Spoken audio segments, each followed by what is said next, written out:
Hello friends, कैसे हैं आप सब। उम्मीद करता हूँ खैरियत से होंगे।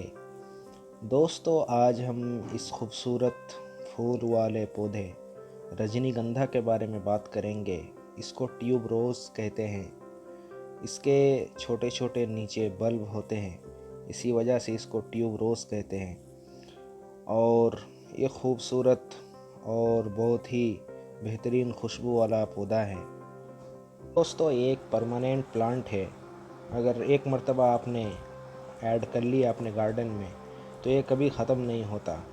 अभी इसके फ्लावरिंग सीज़न चल रहा है। अभी जून के फर्स्ट या सेकेंड वीक से इसमें फूल आना शुरू हो जाता है और अक्टूबर नवंबर तक इसमें फ्लावरिंग होती रहती हैं। फिर उसके बाद जो है ये डॉर्मेंसी पीरियड में चला जाता है। फिर जैसे ही विंटर ख़त्म हो जाता है तो उसके नीचे जो बल्ब होता है उसी बल्ब या ट्यूब से फिर से दोबारा ये ग्रोथ पकड़ता है फेब्रुअरी या मार्च से, और फिर दोबारा इसमें फ्लावरिंग आना शुरू हो जाता है। तो इसीलिए एक परमानेंट और पेरिनियल प्लांट में से ही शुमार होता है। तो आज हम इसी के बारे में बात करेंगे। फ्रेंड्स, जैसा कि मैंने कहा कि इसके नीचे छोटे छोटे ट्यूब होता है, बल्ब होते हैं, लहसुन की तरह या प्याज की तरह। तो फिर जैसे ही इस सीज़न में फ्लावरिंग ख़त्म हो जाए उसको आप मिट्टी से बाहर निकाल के रख सकते हैं अगले सीज़न के लिए। तो यही सबसे अच्छा होता है इसके ग्रोथ के लिए और प्रोपगेशन के लिए भी। इसी तरीके से इसको प्रोपगेट किया जाता है। फ्रेंड्स, एक सीज़न में फ्लावरिंग ख़त्म होने के बाद अगर आप इसके बल्ब को उसी गमले में रहने देते हैं तो अगले साल फिर उसी से ग्रोथ पकड़ता है और फिर इसमें फ्लावरिंग भी होता है। लेकिन अगर आप उसके बल्ब को निकाल कर रख दें किसी अच्छी तरीके से और फिर अगले साल इसको दोबारा ग्रो करें, प्रोपोगेट करें, तो उससे नंबर ऑफ़ फ्लावर्स ज़्यादा आते हैं, उसमें फ्लावरिंग ज़्यादा होती है और इसके यही प्रोपोगेशन का तरीका भी होता है। और फ्रेंड्स, एक पॉट में अगर आप 4 से 5 बल्ब लगाएंगे तो यही इसके लिए सबसे अच्छा होता है। ये फ्लावरिंग भी ज़्यादा करता है और पॉट का साइज़ भी आप मीडियम रखिए, 6 से 8 इंच तक रखिए, तो यही इसके लिए अच्छा होता है। और जब अगले सीज़न में आप देखेंगे तो मिट्टी के अंदर ही अंदर ये इतने सारे बल्ब तैयार हो जाते हैं कि आप उसी 4-5 बल्ब से कम 20 या 25 बल्ब तैयार कर सकते हैं। इसी वजह से मैंने कहा कि ये परमानेंट प्लांट है। अगर एक मर्तबा आप अपने गार्डन में इसको ऐड कर लेंगे तो ये कभी ख़त्म नहीं होगा, हमेशा जो है आपके गार्डन में बना रहेगा। हाँ, आप इसको एक पौधे से सैकड़ों पौधे बना सकते हैं, इसमें कोई परेशानी नहीं होती। और ये बहुत ही लो मेंटेनेंस प्लांट में से एक है। अगर आप इसकी बहुत ज़्यादा देखभाल करेंगे, बहुत ज़्यादा खाद दे देंगे तो फिर ये आपको फ्लावरिंग नहीं करेगा।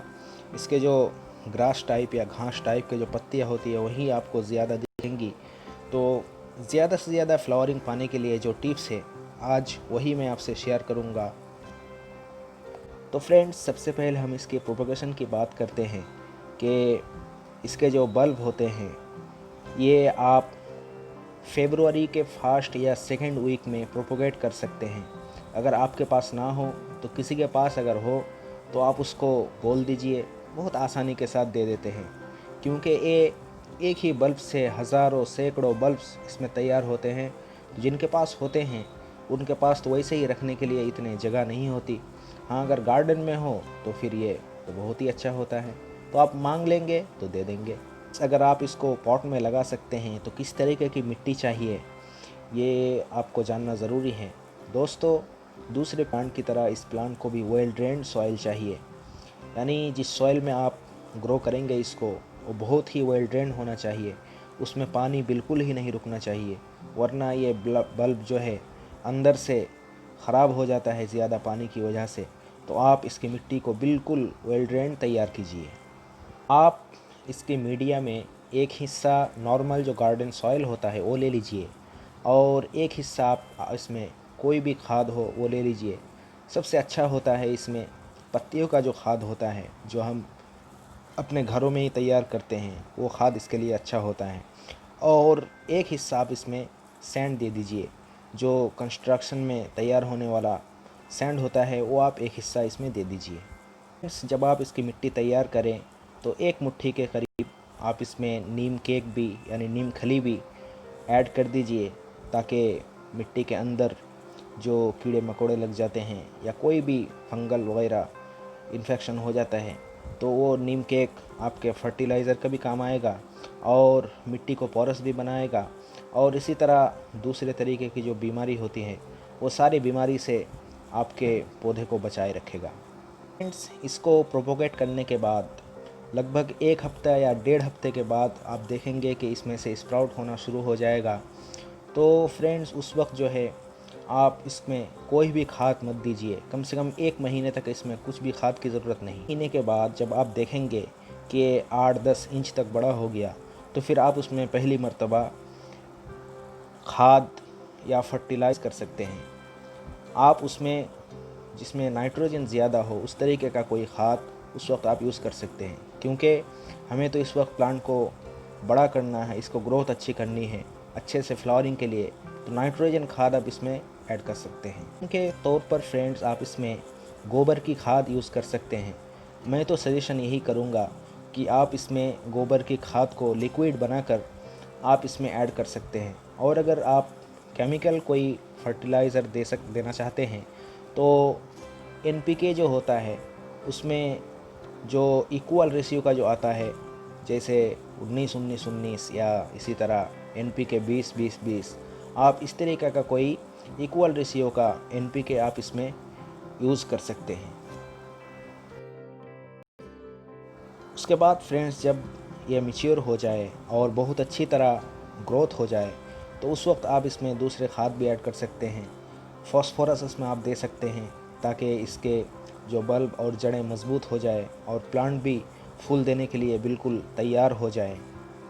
मैच्योर होने के बाद आप इसमें DAP ऐड कर सकते हैं। हफ्ते में या 10 दिन में एक मरतबा आप पानी में घोल के DAP और NPK को साथ मिलाकर 1 लीटर पानी में आप थोड़ा सा 2-4 दाना, बहुत ज़्यादा मत दीजिए, 2-4 दाना देकर आप इसको जो है डाइल्यूट करके या एक दिन आप उसको भिगो के बिल्कुल थोड़ा सा पानी आप इसमें ऐड कर सकते हैं, और लिक्विड फर्टिलाइज़र ही इसके लिए बहुत अच्छा होता है। फिर दोस्तों, जब इसके फ्लावरिंग का सीज़न आ जाए यानी मई के आखिर में या जून के शुरू में, तो आप इसमें थोड़ा सा पोटाश ऐड कीजिए। तो उसके लिए अच्छा होगा ऑर्गेनिक के तौर पर कि बनाना के जो छिलके होते हैं केले के, तो उसको आप भिगा दीजिए 3-4 दिन, और उसका जो लिक्विड खाद होता है उसको आप 1-1 ग्लास इस प्लांट में डाल दीजिए। इसी तरह जो केमिकल पोटाश हमारे बाज़ारों में मिलता है आसानी के साथ, उसको भी आप थोड़ा सा आप इसमें पानी के साथ मिलाकर इसके पत्ते में स्प्रे भी कर सकते हैं, और थोड़ी सी क्वांटिटी आप इसके सॉइल में यानी मिट्टी में भी ऐड कर सकते हैं। तो ये बिल्कुल जून से और जुलाई से जो है बिल्कुल फ्लावरिंग के लिए तैयार हो जाएगा।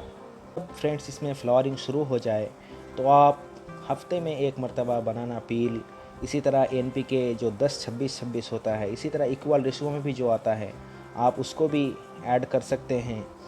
इसी तरह जो पोटाश की मैंने बात की, उस पोटाश को भी आप थोड़ा सा पानी में भिगोकर पानी में मिलाकर इसको ऐड कर सकते हैं। एंड इसी तरह अगर आप अपने ट्यूबरोज़ या रजनीगंधा का देखभाल करेंगे तो बहुत ज़्यादा फ्लावरिंग ये आपको देगा। तो वीडियो को आखिर तक देखने के लिए शुक्रिया। अगर आपको वीडियो पसंद आए तो इसे लाइक कीजिए, शेयर कीजिए और मेरे चैनल को सब्सक्राइब कीजिए। और अगर कोई सवाल हो तो कमेंट में ज़रूर पूछिए, और बेल आइकन का भी दबा दीजिए ताकि आने वाले वीडियो का नोटिफिकेशन सबसे पहले आप तक पहुंच जाए। Thank you.